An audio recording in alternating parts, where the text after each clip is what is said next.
ఉన్నాను.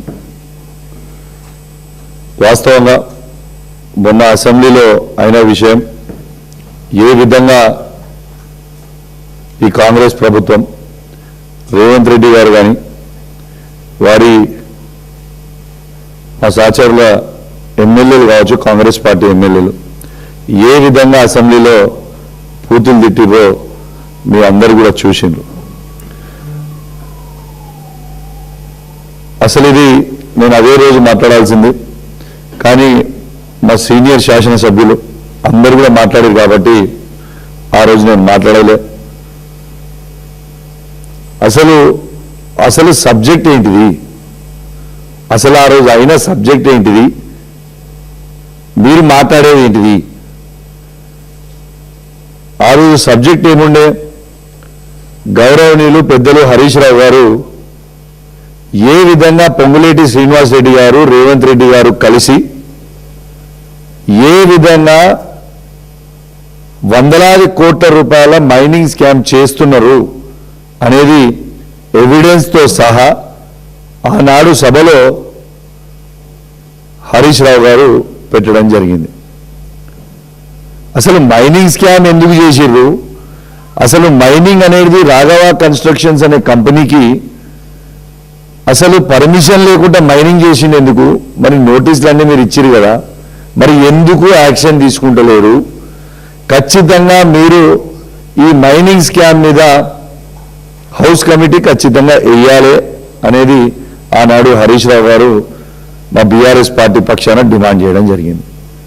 అసలు house committee ఏమంటే దాని మీద జవాబు లేక, దాని మీద ఏమి చేయాలనో అర్థం కాక ప్రభుత్వం మొత్తం బిత్తరవి. అసలు అరే ఏంది ఇదంతా, ఎట్లయింది, ఇన్ని వేల కోట్ల స్కామ్, వందల కోట్ల స్కామ్ అవుతుందా అనేది వాళ్ళ దాంట్లో వాళ్ళనే చెవులు కొరుక్కుంటున్న సమయంలో అసలు దాని మీద హౌస్ కమిటీ వేస్తే రేవంత్ రెడ్డి గారికి ఏంది ప్రాబ్లం అని నేను అడుగుతా ఉన్నాను. రేవంత్ రెడ్డి గారు దాని మీద హౌస్ కమిటీ వేయడానికి సిద్ధంగా ఎందుకు లేడంటే, ఎందుకంటే పొంగులేటి శ్రీనివాస్ రెడ్డి గారితో వాటాదారుడు రేవంత్ రెడ్డి గారు, ఆయన మీద ఆయన వేసుకోడు కాబట్టి ఇదంతా కూడా వేయడానికి సిద్ధంగా లేడు. సిఐడి వేసాడు. సిఐడి ఏమున్నాయి? సిఐడి ఇప్పుడు సిఐడి వేసిన అని అంటున్నాం. ఒక సహచార మంత్రిని, అంటే మంత్రి అంటే అందరికీ బాసే కదా, వాళ్ళ మంత్రిని పోయి సిఐడి ఆఫీసర్ పోయి ప్రశ్నించేటట్టు ఉంటుందా? నువ్వు రిజైన్ చేయని చెప్పినాం. అటు మంత్రి పదవి రిజైన్ చేయడు, ఇటు హౌస్ కమిటీ చేయడు. దాన్ని మేము కూడా బీఆర్ఎస్ పార్టీ పక్షాన రాద్ధాంతం చేస్తూ ఉంటే, ఖచ్చితంగా హౌస్ కమిటీ వేయాలని చేస్తూ ఉంటే, స్వయంగా ముఖ్యమంత్రి గారే నేను చెప్పిన ప్రతి మాట ఆన్ రికార్డ్, మీరు ఖచ్చితంగా రికార్డ్స్ కూడా రేపు చెక్ చేసుకోవచ్చు. ముఖ్యమంత్రి గారే స్వయంగా దానం నాగేందర్ గారిని, కడియం శ్రీహరి గారిని, అలా ఉన్న ఇంకా తతిమ ఎమ్మెల్యేలు అందరినీ కూడా పిలిపించి మీరు ఖచ్చితంగా దీని మీద మాట్లాడాలని తనే కూసబెట్టుకొని, సభ లోపల పక్కన కూసబెట్టుకొని చెప్పి పోయి మాట్లాడిస్తారు. ఫస్ట్ దానం నాగేందర్ గారు మాట్లాడతారు నోటికి వచ్చినట్టు. నాగేందర్ గారు కూడా ఏం మాట్లాడతారు? ఆ రోజు ఇంతకుముందు ఆల్రెడీ నీకు అయింది, మళ్ళా కూడా నేను హైదరాబాద్లో తిరిగాని ఏమనుకుంటున్నావు అని నాగేందర్ గారు మాట్లాడతారు. నాగేందర్ నువ్వు కూసో, వీళ్ళిద్దరు పోటీ పడుతురు, కూసో నువ్వు కూసో అని ఈయన వెనుక నుంచి లేస్తాడు. లేచి ఈయన తను మాట్లాడి ఆయనకి అన్నం పెట్టిన కేసీఆర్ గారి గురించి, కడియం శ్రీహరి గారికి కేసీఆర్ గారు ఏం తక్కువ చేసిండండి? ఆయన తీసుకొచ్చిండు, ఎమ్మెల్సీ చేసిండు, డిప్యూటీ సీఎం చేసిండు, ఎంపీ చేసిండు, ఎమ్మెల్యే చేసిండు, ఇంకా ఏం చేశానండి మంచిగానేటనా? ఓ సిట్టింగ్ ఎమ్మెల్యే స్టేషన్ గన్పూర్లో రాజయ్య గారు ఉంటే తనని తీసేసి మరీ టికెట్ ఇచ్చిండు. వారి బిడ్డకు కూడా టికెట్ ఇచ్చిన తర్వాత ఈయన మోసం చేసి అమ్ముడు పోయిండు మళ్ళీ కాంగ్రెస్ పార్టీకి. సరే పోయిండు. పోయిన తర్వాత నేను ఒక్కటే అడుగుతున్నా, నేను ఒక్కరిని అడిగింది కాదు. ఆ రోజు మొత్తము బీఆర్ఎస్ పార్టీలో ఉన్న ప్రతి శాసనసభ్యులు, ఆ హౌస్లో ఉన్న ప్రతి ఒక్కరు, నువ్వు మాట్లాడే మాటలు బాగా మాట్లాడుతున్నావు, నీది ఏ పార్టీ ఫస్ట్ చెప్పు, నువ్వు ఏ పార్టీ నుంచి మాట్లాడుతున్నావు అది చెప్పు, మరి నువ్వు మా బీఆర్ఎస్ పార్టీ అయితే మా పక్షాన నిలుచోవాలి కదా, ఈ కాంగ్రెస్ వాళ్ళ పక్షాన రేవంత్ రెడ్డి వెనక ఎందుకు కూర్చున్నావు అని మేము అడుగుతున్నాం. తప్ప అవన్నీ మేము అడిగితే మసిమూసి మారడికాయ చేస్తా అన్నట్టు మొత్తం అందరు ఎమ్మెల్యేలతో చేసి నా మీద తుపాకీ పెట్టి మా వాళ్ళందరినీ ఇబ్బంది పెట్టే ప్రయత్నం ఆ రోజు ముఖ్యమంత్రి రేవంత్ రెడ్డి గారు చేసిండు. కానీ ప్రజలందరూ కూడా గమనిస్తూ ఉన్నారు. ఇలా కౌశిక్ రెడ్డి తప్పు అడిగింది ఏం లేదు. నువ్వు ఏ పార్టీ నుంచి పోటీ చేసినావు, ఏ పార్టీ పక్షాన మాట్లాడుతున్నావు, కేసీఆర్ గారిని ఎందుకు విమర్శిస్తున్నావు, కేటీఆర్ గారిని, హరీష్ రావు గారిని ఎందుకు విమర్శిస్తున్నావు, నువ్వు బీఆర్ఎస్ పార్టీ అయితే వాళ్ళని ఎందుకు విమర్శిస్తున్నావు అనేది నేను అడిగింది అది ఒక్కటే కదా. నేను తప్పితే నేను వేరేదేం మాట్లాడలే కదా. సరే కడియం శ్రీహరి గారిది అయిపోయింది. ఇలా కేవలం కౌశిక్ రెడ్డిని టార్గెట్ చేయడానికి కారణమైంది, ఇలా తెలంగాణ ప్రజల పక్షాన నిలబడి ఇలా మా నిరుద్యోగులకి 2 లక్షల ఉద్యోగాలు ఎందుకు ఇస్తలేవు అని అడుగుతున్నా టార్గెట్ చేస్తున్నావా, మహిళలకి 2,500 రూపాయలు ఎందుకు ఇస్తలేవు అని అడుగుతున్నా టార్గెట్ చేస్తున్నావా, రైతులకి రైతు బంధు ఎందుకు ఇస్తలేవు అని అడుగుతున్నా టార్గెట్ చేస్తున్నావా, తాతలకి అవ్వలకి 4,000 రూపాయలు ఎందుకు ఇస్తలేవని గట్టిగా అడుగుతున్నా టార్గెట్ చేస్తున్నావా, వికలాంగులకి 6,000 రూపాయల పెన్షన్ ఎందుకు ఇస్తలేవని అడుగుతున్నందుకు టార్గెట్ చేస్తున్నావా, కేసీఆర్ కిట్, న్యూట్రిషన్ కిట్ ఎందుకు బంద్ చేసినావు అని అడుగుతుంటే టార్గెట్ చేస్తున్నావా, కంటి వెలుగు ఎందుకు చేస్తలేవు, ఎందుకు బంద్ చేసినావు అంత మంచి స్కీమ్ అని అడిగితే టార్గెట్ చేస్తున్నావా, ఇలా చదువుకుంటున్న విద్యార్థులకి స్కూటీలు ఇస్తాను ఎందుకు ఇస్తలేవు అని అడిగితే టార్గెట్ చేస్తున్నావా, ఇలా 500 రూపాయల బోనస్ ఇస్తాను రైతులకి ఎందుకు ఇస్తలేవు అని అడుగుతున్నాను టార్గెట్ చేస్తున్నావా. ఇలా ప్రజల పక్షాన గట్టిగా నిలబడి ప్రజల కోసం పోరాడుతున్నా కాబట్టి నా గొంతు నొక్కే ప్రయత్నం ఇవాళ చేస్తూ ఉన్నారు. కానీ ఎన్ని ఇబ్బందులు పెట్టినా ఏమి పెట్టినా ఇలా ప్రజల పక్షాన నిలబడమే పక్క, ప్రజల పక్షాన నిలబడి కొట్లాడడం అనేది 100కి 100% పక్కా అని చెప్పి సందర్భంగా తెలియజేస్తా ఉన్నాను. ఇలా నా మీద ఎథిక్స్ కమిటీ అనేది ఒకటి వేసినావు, ఓకే సంతోషం. ఎథిక్స్ కమిటీ మీద వేస్తే ఒకరంటారు సభల ఈయన నక్సలైట్ అయిపోయిండు అని ఊరంటారు, కత్తులతో కోలాట మాతాన్ని గడికి నీ శవంగా ఏలాడతామని ఒకరంటారు, ఒకరేమో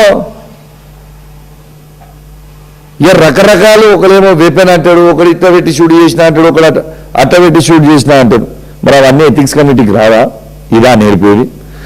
ఇవాళ ఎథిక్స్ కమిటీకి మీరు ఫామ్ చేశారు కదా, ఒక్కసారి మీకు వీడియో చూపిస్తా. ఇవాళ ముఖ్యమంత్రి రేవంత్ రెడ్డి గారు బడవే అంటాడు, మరి అది ఎథిక్స్ కమిటీకి రావా? బడవే అంటే ఏంటి? ఎంత పెద్ద మాట! అసెంబ్లీ సాక్షిగా బడవే అంటే ఎంత పెద్ద మాట! అసలు మనము అసెంబ్లీలో మాట్లాడు దూరం ముచ్చడం, మనం పర్సనల్గా మాట్లాడుకుంటున్నప్పుడు కూడా వాడని భాష వాడింది అసెంబ్లీ సాక్షిగా, మరి అది ఎథిక్స్ కమిటీకి రాదా? దానం నాగేందర్ గారు నేను చెప్పడానికి కూడా సిగ్గుపడతా మాటలు మైక్లో, అట్లాంటి మాటలు అసెంబ్లీ సాక్షిగా తిట్టిండు, మరి అది ఎథిక్స్ కమిటీకి రాదా? ఇలా స్వయంగా రేవంత్ రెడ్డి గారే అందరితో మాట్లాడిస్తుండు, స్పీకర్ గారితో మైక్ ఇచ్చని స్వయంగా రికార్డ్ అయింది. బీర్ల ఐలయ్య గారు పోయి ముఖ్యమంత్రి గారు చెప్పారు మైక్ రాజేందర్ రెడ్డి గారికి ఇవ్వండి, వీళ్ళకి ఇవ్వండి, వాళ్ళకి ఇవ్వండి అని కింద నుంచి విప్లను పంపించి స్పీకర్ గారిని డైరెక్ట్ చేస్తుంది ఇదే రేవంత్ రెడ్డి గారు కాదా? మరి ఇవన్నిటికీ ఎథిక్స్ కమిటీ రాదా? ఒక్కసారి మీ అందరూ కూడా ప్లే చేయాలమ్మా. ఇప్పుడు రేవంత్ రెడ్డి గారు ఎట్లా మాట్లాడిన అసెంబ్లీలో ఒక్కసారి చూడండి ఈ మాట, మరి ఇది ఎథిక్స్ కమిటీకి రాదా? आपको क्या होने वाले कैसे होने वाले पता नहीं है, जो बड़वे को यहाँ भेज दो, बड़वे को कौन संभालना, ऐसे बड़वे को क्यों इधर लेगा के छोड़ दिए, समझाओ उन लोगों को, सिखाओ कुछ उन लोगों को. ఇప్పుడు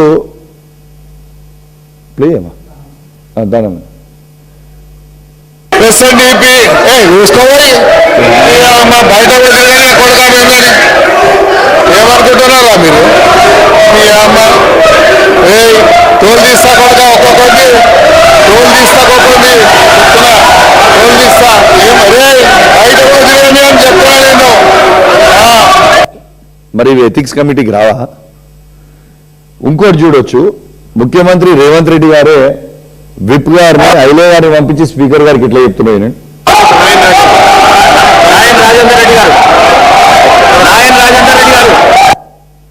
ఎంత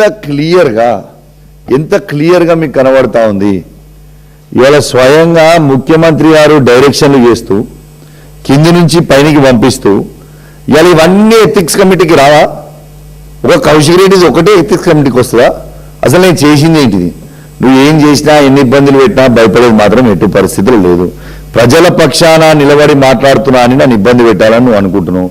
బరాబర్ నువ్వు ఎంత ఇబ్బంది పెట్టినా ప్రజల పక్షాన ఖచ్చితంగా నిలబెడతా, ప్రజల పక్షాన ఖచ్చితంగా నేను అడుగుతా. ఇంకోటి ఏమంటాడు రేవంత్ రెడ్డి గారు, ఇలా రాజ్ ఠాకూర్ గారిని, రామగుండం ఎమ్మెల్యే గారిని లేపి మా దగ్గర కూడా కండలు తిరిగేటోళ్ళు బాగున్నారు, ఇలా కింద పడేసి ఒక్కటే దగ్గర కొడతాడు. కుస్తీలాట, అది అసెంబ్లీయా లేకుంటే కుస్తీలాటనా? గౌరవ రేవంత్ రెడ్డి గారు, నీకు తెలియదు కావచ్చు, నీకు అన్ని తెలుసు, తెలియనట్టు యాక్టింగ్ చేస్తాం అంతే. నేను స్పోర్ట్స్ పర్సన్, నేను జాతీయ జెండా మోసిన వ్యక్తిని.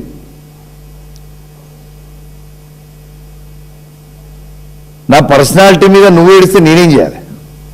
దేవుడిచ్చిన పర్సనాలిటీ మీద నీకు దేవుడు ఇవ్వకపోతే నేనేం చేయాలి? నువ్వు నా పర్సనాలిటీ మీద ఏడిస్తే నేనేం చేయాలి అని నేను అడుగుతా ఉన్నా. ఇలా స్పోర్ట్స్ పర్సన్గా ఇలా ఈ ఫిట్గా ఉండడానికి ఉట్టిగా ఆషామాషిగా లేమి. ఇట్లా 20 ఏండ్లు కష్టపడి నేను భారతదేశంలోనే ఇండియా క్రికెట్ ఆడుతున్నప్పుడు, ఇండియన్ టీంలో ఉన్నప్పుడు, రంజీ ట్రోఫీ ఆడుతున్నప్పుడు నేను భారతదేశంలోనే అండర్ 19 ఇండియన్ టీంలో ఫిట్టెస్ట్ ఇన్ ద కంట్రీ ఉంటే, నేను ఫిట్టెస్ట్ ఇన్ ద కంట్రీ అంటే క్రికెట్ ఆడుతున్నప్పుడు ఫిట్నెస్ టెస్ట్లు ఉంటాయి, ఫిట్టెస్ట్ ఇన్ ద కంట్రీ ఉంటుంది. నా ఫిట్నెస్ మీద, నా రూపం మీద కూడా నువ్వు ఏడిస్తే నేను ఏం చేయాలి? దానికి బాడీ షేమింగ్ ఉంటుంది. హరీష్ రావు గారి మీద బాడీ షేమింగ్ చేస్తారు, లేకుంటే హిమాంశు గారి మీద బాడీ షేమింగ్ చేస్తారు, లేకుంటే కేటీఆర్ గారి మీద బాడీ షేమింగ్ చేస్తుంటారు, నా మీద బాడీ షేమింగ్ చేస్తుంటారు. ఇదేమి దీనికోసం నేను ముఖ్యమంత్రి చేసిరా అని నేను అడుగుతా ఉన్నాను. ఇలా స్వయంగా ఇంకొక ముచ్చట కూడా చెప్తా ఉన్నాను. రేవంత్ రెడ్డి గారు ఈ రాష్ట్ర ముఖ్యమంత్రిగా వండుకుంటూ ఆ నుంచి నన్ను చూసుకుంటూ, విజువల్స్ అన్ని కూడా అక్కడ తీయగలిగితే తీయండి, ఇట్లా మీసాలు తిప్పుకుంటూ నీ కాలు చేతులు ఇరగొడతా అని చెప్పుకుంటూ, కడియం శ్రీహరి గారు కూడా అనరాని బూతులు మాట్లాడుకుంటూ ఇలా కాలు చేతులు ఇరగొడతామని చెప్తుంది. మరి వాళ్ళ ఎథిక్స్ కమిటీకి రారా? ఖచ్చితంగా రేపు ఎథిక్స్ కమిటీ ఫామ్ అయిన తర్వాత ఇవన్నీ ఎవిడెన్స్ తరలి మేము కూడా బీఆర్ఎస్ పార్టీ పక్షాన అందరి మీద ఎవరెవరు ఏమేమి మాట్లాడారు, ఏఎంఎల్ఏ ఎంతమంది మాట్లాడారు, కాంగ్రెస్ పార్టీ నుంచి మొత్తం తీసి రెడీగా పెట్టుకున్నాం. మేము కూడా కంప్లైంట్ ఇస్తాం.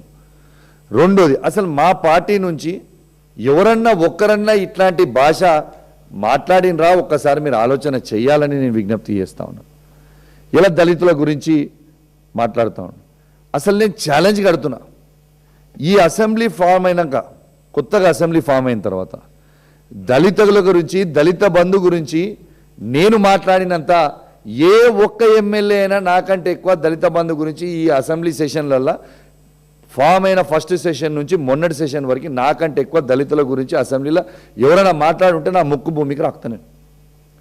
ప్రతి అసెంబ్లీ సెషన్లో దళితుల గురించి, దళిత బంధు గురించి, మా దళితులకి దళిత బంధు ఎందుకు ఇస్తలేవు, మా హుజురాబాద్ నియోజకవర్గంలో పైలట్ ప్రాజెక్ట్ ఇచ్చింది కేసీఆర్ గారు దళిత బంధు, వాళ్ళకి ఇవ్వాల్సిన డబ్బులు కూడా అకౌంట్లో ఉన్నా మీరు ఆపుతున్నారు, ఇది కరెక్ట్ కాదు. అభయహస్తం కింద అంబేద్కర్ హస్తం అని పెట్టి మీరు 12 లక్షలు ఇస్తామన్నారు, ఆ 12 లక్షలు ఎందుకు ఇస్తలేదు దళితులకని ప్రశ్నించిన వ్యక్తే కౌశిక్ రెడ్డి కదా అసెంబ్లీ సాక్షిగా.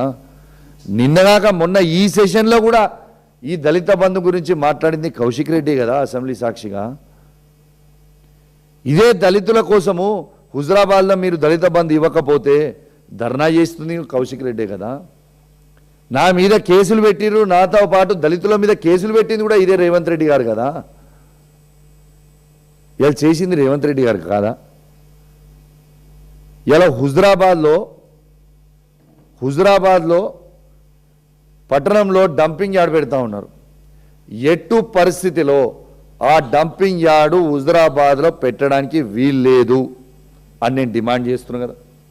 అసెంబ్లీ సాక్షిగా నేను డిమాండ్ చేసిన ఏప్రిల్ 4th నాడు నేను ఈ డంపింగ్ యార్డ్ మీద హుజరాబాద్లో ప్రోగ్రాం పెద్ద ఎత్తున ప్రోగ్రాం పెట్టుకుందామని నేను ప్లాన్ చేసుకుంటే నాకు సిఐడి నోటీసులు పంపిస్తారు 4th రోజు నువ్వు ఖచ్చితంగా ఈ సిఐడి ఆఫీస్కి నువ్వు వచ్చి అటెండ్ కావాలి ఎంక్వైరీ. ఎందుకు హుజరాబాద్లో మా డంపింగ్ యార్డ్ వద్దు అని నేను పోరాటం చేయొద్దా? నేను ఆడ పోరాటం చేస్తా అని అనుకోగానే నాకు సిఐడి నోటీసులు ఇస్తారా? 4th కాకపోతే 5th ఇవ్వాల్సింది, 6th. 4th రోజు నా ప్రోగ్రామ్ ఆడ డంపింగ్ యార్డ్ కింద ఉంది కాబట్టి సిఐడి నోటీస్ 4th ఇస్తావు. సరే 4th నువ్వు ఇచ్చినావు, నేను వస్తా, చట్టాన్ని గౌరవిస్తా కావచ్చు. నేను 5th రోజు, 6th రోజు, 7th రోజు పెట్టుకుంటా. ఎట్లా ఆపగలుగుతావు? దీనికోసం నువ్వు ఆపుతావా? అసలు డంపింగ్ యార్డ్ అనేది మా హుజరాబాద్లో ఎందుకు పెట్టాలి అంటే కరీంనగర్లో ఉన్న చెత్త అంతా, హనంకొండ వరంగల్లో ఉన్న చెత్త అంతా అది తీసుకొచ్చి హుజరాబాద్లో పెడతారా? మడికొండలో ఉన్న ప్లాంట్ని తీసుకొచ్చి హుజరాబాద్లో ఎందుకు పెడతారు మీరు? ఎవరు చేయమన్నారు హుజరాబాద్లో? మేము ఎట్టు పరిస్థితిలో హుజరాబాద్లో డంపింగ్ యార్డు ఈ కాంగ్రెస్ ప్రభుత్వం పెడుతుందంటే మాత్రం ఊకునే ప్రసక్తే లేదు. ఎట్టు పరిస్థితిలో మాకాడ డంపింగ్ యార్డు వద్దు. ఆ డంపింగ్ యార్డ్ పెడితే మాత్రం మేము ఒప్పుకోము, కాక ఒప్పుకోము. ఇలా సిఐడి నోటీసులు ఇచ్చినాం. సిఐడి ఎవరి మీద వేయాలి? ఇల్లీగల్గా ఫైరింగ్ చేసిన సిపి గారి మీద వేయాలి కదా సిఐడి. వాళ్ళ దోస్తులతోని జల్సాలు చేస్తున్న ఫైరింగ్ 180 రౌండ్లు ఫైరింగ్ చేసిన సిపి గారి మీద సిఐడి ఎంక్వైరీ చేయాలి కదా, నా మీద కాదు కదా. ఇలా పవర్ మిస్యూజ్ ఆఫ్ పవర్ చేసుకుంటూ కరీంనగర్, కొత్త కరీంనగర్ జిల్లాలో ఉన్న అందరు ఎస్హెచ్ఓ ఆఫీసర్ దగ్గర డబ్బులు వసూలు చేస్తున్న సిపి గారి మీద కదా మీరు వేయాల్సిన CID enquiry. Misuse of power చేసుకుంటూ కరీంనగర్లో అలాట్ అయిన కార్లని తీసుకొచ్చి ఇల్లీగల్గా హైదరాబాద్లో పెట్టి కరీంనగర్లో పనిచేస్తున్నట్టు కానిస్టేబుల్ని చూపించుకుంటూ హైదరాబాద్లో పనిచేపిస్తున్న సిపి గారి మీద కదా మీరు వేయాల్సిన సిఐడి. నేను చేసిన క్రైమ్ ఏంటిది? కానీ గుర్తుపెట్టుకోండి పోలీస్ మిత్రులారా, ఈ సిఐడి కేసు ఏదైతే మీరు నా మీద పెట్టినరో ఖచ్చితంగా ఆ సిఐడి కేసు రేపు మా ప్రభుత్వం వచ్చినాక మీ మీదకే ఉచ్చుబిగిస్తుంది. మాకేం అయ్యేదేం లేదు, ఇక్కడ మేము చేసింది ఏం లేదు. కాబట్టి గుర్తుంచుకోవాలని విజ్ఞప్తి చేస్తూ ఉన్నాను. ఎట్టు పరిస్థితిలా మీరు నన్ను ఇబ్బంది పెట్టినా, ఎన్ని కేసులు పెట్టినా, ఎన్ని అవమానపరిచినా, ఎంత కించపరిచినా, ఎథిక్స్ కమిటీ చేసినా ప్రజల పక్షాన మాత్రం ఖచ్చితంగా కౌశిక్ రెడ్డి కొట్లాడుతూనే ఉంటారు. మీరు ఇస్తా అన్న 6 గ్యారెంటీలు, 420 హామీలు ప్రజలకి ఇచ్చేవరకు ప్రజల పక్షాన పోరాడుతూనే ఉంటా. మళ్ళొకసారి చెప్తా ఉన్నాను, ఖచ్చితంగా మీరు మహిళలకి 2500 ఇవ్వాలని పోరాడుతూనే ఉంటా. మీరు అందరూ ఖచ్చితంగా రైతులకి రైతు బంధు 15,000 ఇవ్వాలని ఇచ్చేవరకు పోరాడుతూనే ఉంటా. ఇలా తాతలకి అవ్వలకి ఇద్దరికి 4,000 రూపాయల పెన్షన్ ఇచ్చేవరకు ఇస్తా అన్నారు, దానికోసం పోరాడుతూనే ఉంటా. ఇలా 6,000 వికలాంగుల పెన్షన్ ఇస్తా అన్నారు, ఇచ్చేవరకు పోరాడుతూనే ఉంటా. ఇవాళ మీరు తులం బంగారం ఇస్తామన్నారు, ఇచ్చేవరకు పోరాడుతూనే ఉంటా. కేసీఆర్ కిట్, న్యూట్రిషన్ కిట్ ఆ 2 ఇస్తా అన్నారు, ఇచ్చేవరకు పోరాడుతూనే ఉంటా. ఇవాళ మీరు ఇస్తాన స్కూటీలు ఇచ్చేవరకు పోరాడుతూనే ఉంటా. ఇలా నిరుద్యోగులకి 2 లక్షలు ఇచ్చేవరకు, 2 లక్షల ఉద్యోగాలు ఇచ్చేవరకు పోరాడుతూనే ఉంటా. నిరుద్యోగ భృతి 4,000 ఇచ్చేవరకు పోరాడుతూనే ఉంటా. మీరు ఎన్ని ఇబ్బందులు పెట్టినా, ఏది పెట్టినా మా తెలంగాణ ప్రజల కోసం, మా హుజురాబాద్ నియోజకవర్గ ప్రజల కోసం ఖచ్చితంగా పోరాడుతూనే ఉంటా. ఖచ్చితంగా వాళ్ళ కోసం నిలబడతా. ముందల ఎట్టు పరిస్థితిలో భయపడేది ఉండదని చెప్పి ఈ సందర్భంగా తెలియజేస్తా ఉన్నాను. వెంటనే మళ్ళీ చెప్తా ఉన్నాను, పొంగులేటి శ్రీనివాసరెడ్డి గారు కూడా వెంటనే బర్తరఫ్ కావాలి, బర్తరఫ్ చేయాలి మంత్రి గారిని. ఎందుకంటే this is the biggest illegal mining scam in Telangana state. దీనికంటే పెద్ద మైనింగ్ స్కామ్ అయింది ఏది లేదు. ఖచ్చితంగా తనని బర్తరఫ్ చేయాలి. దీనికంటే ఎవిడెన్స్ అనేది ఇంకా అవసరం లేదు. ఎట్టు పరిస్థితిలో బర్తరఫ్ చేయాలి, హౌస్ కమిటీ ఫామ్ చేయాలి. ఇది ఎక్స్చెక్కర్కి లాస్ అవుతా ఉంది. ఖచ్చితంగా దాని మీద మాత్రం వెంటనే చేయాలని కోరుకుంటూ, మరియు ఈ అవకాశం ఇచ్చిన మీ అందరికీ మరియు ప్రెస్ మిత్రులకి అందరికీ కూడా ప్రత్యేకంగా ధన్యవాదాలు. Thank you.